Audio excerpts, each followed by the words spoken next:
तो दोस्तों आज की कहानी की शुरुआत एक एनिया नाम की लड़की को दिखाते हुए होती है जो अपने घर से निकलकर अपने ऑफिस के लिए जा रही होती है। लेकिन यहाँ पर हमें दिखाया जाता है कि एनिया को अपने घर से और ऑफिस जाने के रास्ते में एक छोटे से जंगल के रास्ते से गुजरना पड़ता था। अब इसके बाद हम देखते हैं कि एनिया अपने ऑफिस में होती है, तभी उसका बॉस अचानक से उसे बुला लेता है। लेकिन उसके बॉस के बुलाने का तरीका थोड़ा कैजुअल नहीं है। हम जान पाते हैं कि एनिया का अपने ऑफिस में काम इतना ही था कि बस उसे कॉफी बनाकर अपने बॉस को दे देनी थी, और उसका बॉस जिसका नाम बोरिस है वो एनिया को पसंद भी करता है। हम जान पाते हैं कि एनिया के ऑफिस में एनिया के कुछ खास दोस्त नहीं है। अगर कोई जरूरी काम पड़ता है तभी एनिया किसी ऑफिस के एम्प्लॉय से बात करती है। अब इसके बाद हम देखते हैं कि वापस एनिया अपने घर पर आ जाती है, जहाँ पर वो अपने कपड़े उतारती है और नहाने के लिए चली जाती है। और इसके बाद एनिया डिनर करती है, जिसके बाद वो सो जाती है। और रोज का एनिया का यही रूटीन है। इससे हम जान पाते हैं कि एनिया की लाइफ बोरियत से भरी हुई है, जिसमें ना कोई दोस्त, ना ही कोई बॉयफ्रेंड और ना ही कोई रिश्तेदार है। अब हम देखते हैं कि सुबह होने के बाद एनिया जब जॉगिंग पर होती है तभी अचानक से उसे एक भेड़िया दिखाई देता है। अब एनिया उस भेड़िया को बहुत ध्यान से देखने लगती है और वो भेड़िया भी एनिया को ही देखे जा रहा था। अब थोड़ी देर देखने के बाद वो भेड़िया वहाँ से भाग जाता है। अब इसके बाद हम देखते हैं कि एनिया फौरन अपने घर पर आकर लैपटॉप में वुल्फ की फोटोज को देखने लगती है, और उसी दौरान उसे अपने बॉस का भी फोन आ जाता है। यहाँ पर उसका बॉस फोन करके बोलता है कि आज वो ऑफिस नहीं आएगा, जिस पर एनिया कहती है कि तुम ना आओ या ना आओ, मुझे क्या फर्क।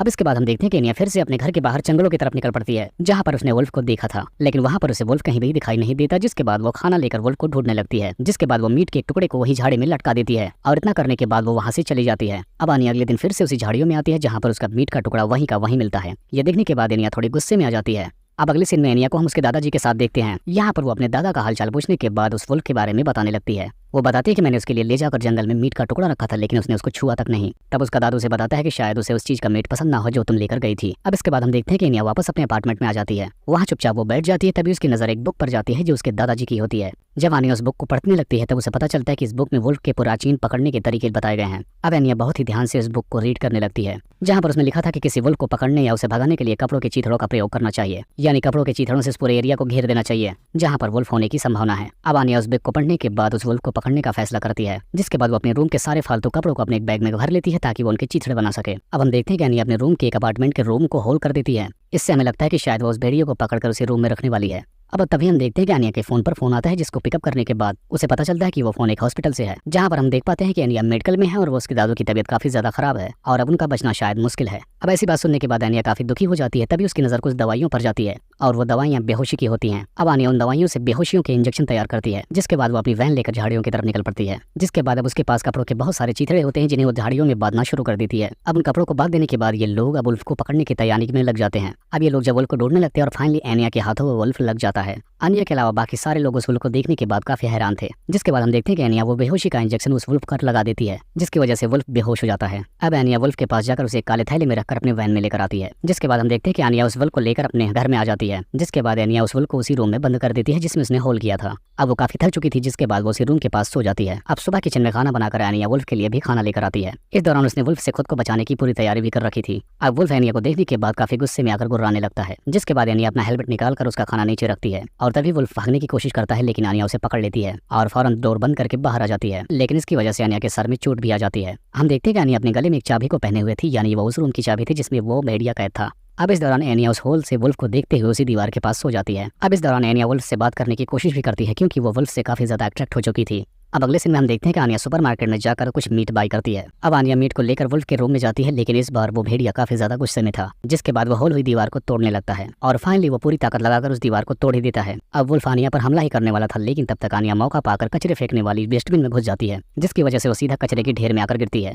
अब वहाँ से आनिया वापस फिर से अपने घर में आती है और वहाँ पर वो वुल्फ को देखती है, लेकिन वो उससे भागती नहीं क्योंकि वो उसे पसंद करती है और वो वहाँ से सीधा जाकर अपने बेड पर लेट जाती है और रोने लगती है। जिसके बाद वो वुल्फ आनिया के पास आता है और उसे सूंघ कर वहाँ से जाने लगता है। हम देखते हैं कि सुबह हो चुकी है, आनिया लेटी हुई है, लेकिन वो वुल्फ ही उसके पैरों के पास बैठकर उसके पैरों को चाट रहा होता है। जिसके बाद वो आनिया के पास आकर उसके फेस और गले को चाटने लगता है। अब आनिया को इस वक्त उस वुल्फ की हरकतों से बहुत अच्छा फील हो रहा था। जिसके बाद अब आनिया धीरे धीरे उस वुल्फ के साथ खुश रहने लगती है। वो उसके लिए अच्छे अच्छे खाने बनाती और खिलाती भी है। अब यहाँ पर आनिया वुल्फ से पूछती है कि क्या तुम्हें कुछ टाइम के लिए मैं अकेला छोड़ सकती हूँ, क्योंकि मुझे कुछ जरूरी काम है। अब इसके बाद एनिया अपनी ऑफिस आती है, जहाँ पर वो एक मीटिंग अटेंड करती है और जैसे ही उसकी मीटिंग खत्म होती है बोरिस उसे रोक लेता है। यहाँ पर इन दोनों के बीच कुछ बातें भी होती हैं, क्योंकि एनिया काफी पिछले दिनों से अपनी ऑफिस पर नहीं आ रही थी। अब यहाँ पर एनिया बोरिस से बोलती है कि वो ये जॉब छोड़ना चाहती है। ये सुनने के बाद बोरिस चौंक जाता है। खैर एनिया अपनी जॉब छोड़कर वहाँ से अपने रूम में आ जाती है। जिसके बाद वो अपने अपार्टमेंट की थोड़ी साफ सफाई करती है। जिसके बाद अब उसे हॉस्पिटल से फोन आता है। अगले सीन में हम एनिया को हॉस्पिटल में देखते हैं, जहाँ पर नर्स आकर उसे बताती है कि तुम्हारे दादाजी अब कोमा में जा चुके हैं। अब इतना सुनकर एनिया हॉस्पिटल से चली जाती है। अब हम फिर से उसे उसके ऑफिस में देखते हैं, जहाँ पर वो अपना रिजाइनिंग लेटर लिख रही होती है। अब वो रिजाइनिंग लेटर लिख देखकर बोरिस के रूम में आती है और उसके सामने वो पेपर रखकर साइन कर देती है। यहाँ पर आनिया काफी अपसेट थी, जिसके बदले में वो बोरिस से एक सिगरेट मांगती है, जिसके बाद बोरिस आनिया को सिगरेट देकर वहाँ से चला जाता है। और जब आनिया अपने अपार्टमेंट में आती है तब उसे एक खरगोश की डेड बॉडी मिलती है, जिसके बाद उसके डोर पर बिल्डिंग मैनेजर दस्तक देता है। तब वो कहता है कि हमें इस अपार्टमेंट को चेक करना है, क्योंकि यहाँ पर जो कुछ हो रहा है वो हमें अपनी आंखों से देखना है। लेकिन आनिया दरवाजा ओपन नहीं करती। जिसके बाद अब सुबह जैसे ही होती है, आनिया अपने वुल्फ को लेकर टेरिस पर आ जाती है और वहीं पर वुल्फ के साथ सो जाती है। अब इधर हम बोरिस को देखते हैं जो आनिया को ढूंढते हुए उसके अपार्टमेंट तक आ जाता है, लेकिन वो आनिया के अपार्टमेंट को देखने के बाद हैरान रह जाता है कि आखिर उसने अपने रूम की हालत क्या बना रखी है।